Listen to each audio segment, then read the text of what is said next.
सकलात्मने नमः। निकलात्मने नमः। परमात्मने नमः। तज्जयति परं ज्योति समं समस्तैरनन्तपर्यायै दर्पणतल इव सकला प्रतिफलति पदार्थ मालिका यत्र णमोऽनन्तार्डं णमो सिद्धार्डं णमो आयरीयार्डं णमोच्छायार्डं णमो लोय सव्वसाहुडम्।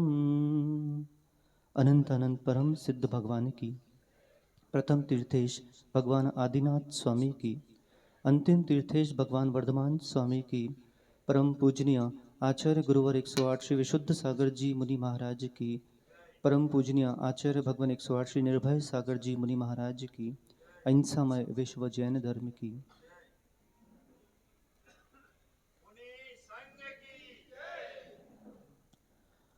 अहो सिद्धों, सिद्धत्व स्वात्म साधना, निर्ग्रंथता, तत्व प्रतीति व श्रुत आराधना।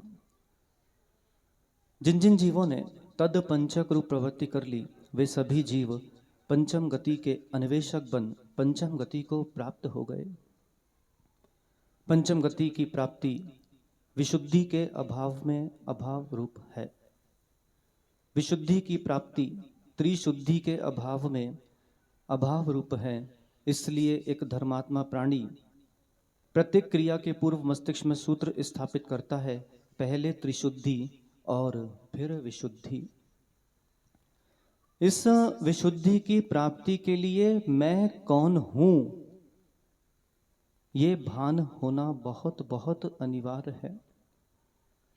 एक मुमुक्षु जीव अपने आप से प्रतिदिन प्रश्न करता है। कौन सा प्रश्न?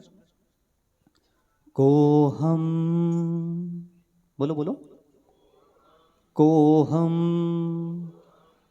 हम कहा अहम। जब विसर्ग संधि का प्रकरण यहां पे लगेगा तो वह बनता है को हम पूर्व रूप संधि आदि से।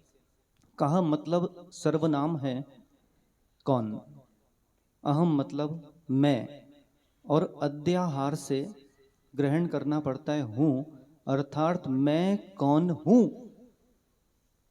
और इसी प्रश्न का उत्तर उस धर्मात्मा को स्वयं चिंतन करना होगा। सोहम, बोलो बोलो, सोहम। प्रतिदिन आपको ध्यान करने की आवश्यकता है अगर वास्तव में सिद्ध बनना है। कोहम, सोहम, मैं कौन हूं? मैं वह हूं जिसकी मैं आराधना करने आया हूं। एक महान आचार्य हुए आचार्य भगवान श्री योगेंद्र देव स्वामी, जिन्होंने 44 श्लोक प्रमाण एक अद्भुत ध्यान का ग्रंथ लिखा, श्री ज्ञानंकुश स्तोत्रम जी। उसमें उन्होंने एक श्लोक लिखा, गर्भिणी च यथा नारी पश्चंती सस्तकम एवं योगी स्वदेहस्तम स्वम पश्चन रेच कादि भी। अर्थात एक गर्भिणी नारी, सरस भाई गर्भवती हो, सुनना जरा इनके उत्तर। सिद्धार्थ भाई गर्भवती है क्या? गर्भवती हो? नहीं हो। भैया डॉक्टर तू गर्भवती है क्या? नहीं है। बबलू भाई गर्भवती हो क्या? नहीं हूं महाराज। वास्तविकता में सर्वप्रथम तो यह अंतरंग में चिंतन आना चाहिए है, मैं गर्भवती हूं। बोले महाराज हमने तो केवल यही सुना है कि जब नारी गर्भ धारण करती है तो उसे ही गर्भवती कहा जाता है। गर्भ अर्थात क्या? गर्भ अर्थात इसलिए कहते हैं दो ग्रंथ अवश्य पढ़ना चाहिए है प्रत्येक जीव को। पहला आचार्य तिरुकुरल तिरुवल्लुवराचार्य स्वामी जी कृत कुरल काव्य, और वहीं दूसरा नीति ग्रंथ आचार्य सोमदेव सूरी जी कृत नीति वाक्यामृत। समाजों में हम जैसे मुनिराजों को और सनत कुमार जी, विनोद कुमार जी, पंडित जी साहब जैसे विद्वानों को बहुत आवश्यक हो गए हैं अब ये दो नीति ग्रंथों का अध्ययन करवाना। एक नीति ग्रंथ में कुरल काव्यकर्ता ने एक सूत्र लिखा, पदार्थः विचित्र सिद्धि। बोलो बोलो, फिर ग्रंथ हम खोलते नहीं है। पदार्थः विचित्र सिद्धि, बोलो बोलो। और वहीं दूसरे नीतिकार ने सोमदेव सूरी जी ने एक सूत्र दिया, शब्दाना मने का अर्था। बोलिए बोलिए। मतलब एक शब्द के अनेक अर्थ होते हैं। 40 साल का जीवन है। अध्यक्ष महोदय कितने साल के हो गए हैं? कितने के? 30 58 साल के हो गए। 40 साल का जीवन है। ये सोचकर बाल सफेद हो गए फिर भी काले करवा रहा। चलो सिद्ध चक्र मंडल विधान में जितने भी भक्त हैं, आज आचार्य निर्भय सागर जी महाराज श्री का मुनि दीक्षा दिवस है, कल आचार्य विद्यासागर जी महाराज श्री का प्रथम समाधि दिवस था। तो ये ही आयोजन होते हैं जिस समय हमें उपहार देना पड़ता है, उनके उपकार चुकाना पड़ता है। जितने इंद्र इंद्राणी बैठे हैं, आज कितने हैं प्रण करते हैं अब जितना जीवन बचा है हम बाल काले नहीं करेंगे। अब देखो पंडित जी इन पापियों की संख्या गौर झामर के, देखो इन पापियों को आज के बाद जब भी बाल सफेद होंगे तो क्या लगाते हैं उसको? खिजाब क्या बोलते? अरे हिंदी में बोलो। खिजाब। पहले तो जिन्होंने डाई बोला है, जिन्होंने डाई बोला उनसे बात कर लेता। It's time to die and you are using die. Zee Hindi का क्या है? ठीक है, इसको खिजाब बोलते हैं उर्दू शब्द, उर्दू में। तो ऐसे कितने प्रण कर रहे हैं, अब मेरा जितना जीवन माताओं दोनों जितना जीवन बचा है मैं अपने बाल काले नहीं करूंगा, प्रकृति की जो देन होगी उसी में जीवन जीऊंगा। अब उठाओ हाथ। अब देखो इन पापियों को विधान करने आ गए साहब। हे पापियों, चलो एक प्रश्न पूछूं आपसे, इस पूरे ब्रह्मांड में कपड़े पहनने वालों की संख्या अधिक है कि बिना कपड़े वालों की संख्या अधिक है? क्या बोला? नहीं, सुन लो, उत्तर सुन लो। कपड़े वाले पुनः प्रश्न कर रहा, इस पूरे ब्रह्मांड में जितने जीव दृष्टिगोचर हो रहे हैं उनमें कपड़े वाले अधिक हैं कि बिना कपड़े वाले? यह प्रकृति का रूप निरावरण है। आप देखो इस पूरे ब्रह्मांड में अभी वास्तव में जितने भी धर्म दृष्टिगोचर हो रहे हैं, हर धर्म का एक सिद्धांत है, जैसे आए थे वैसे जाएंगे। क्या? जैसे आए थे वैसे जाएंगे। लेकिन मात्र जैन धर्म में भी, जैन परंपरा में भी केवल दिगंबर जैन धर्म के पास ही यह सिद्धांत है, जैसे आए थे वैसे जिएंगे। अब करो निर्णय, जैसे आए थे वैसे जाएंगे या जैसे आए थे वैसे जिएंगे। इस पूरे ब्रह्मांड में कपड़े पहनने वालों की संख्या कम है और बिना कपड़े वालों की संख्या अधिक है। वृक्ष कपड़े नहीं पहनते, जल आदि कपड़े नहीं पहनते, पशु पक्षी आदि कपड़े नहीं पहनते। वे सब जीव हैं कि नहीं है? तो किस साइड रहना चाहिए? कपड़े वालों की साइड कि बिना कपड़े वालों की साइड?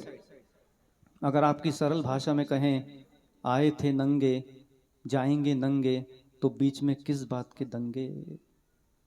अपन तो ऐसी भावना भाव कि आने वाले समय में भी चुल्लक जी ने एक भावना भाई थी कि वो दिन कब आए जब मेरे भी वस्त्र उतर जाएं। तो ऐसा भविष्य में गौर झामर में यहीं पर दृश्य मिले जहां पर 3 तो है ही, तीनों के और कपड़े उतर जाएं तो 6 के 6 साधु यहाँ पे बैठे मिले आपको। सनत कुमार जी और विनोद कुमार जी को भी अब दीक्षा ले लेना चाहिए। आप लोग का क्या विचार है? अनुमोदना है कि नहीं बताओ? पंडित जी समय आ गया है अब,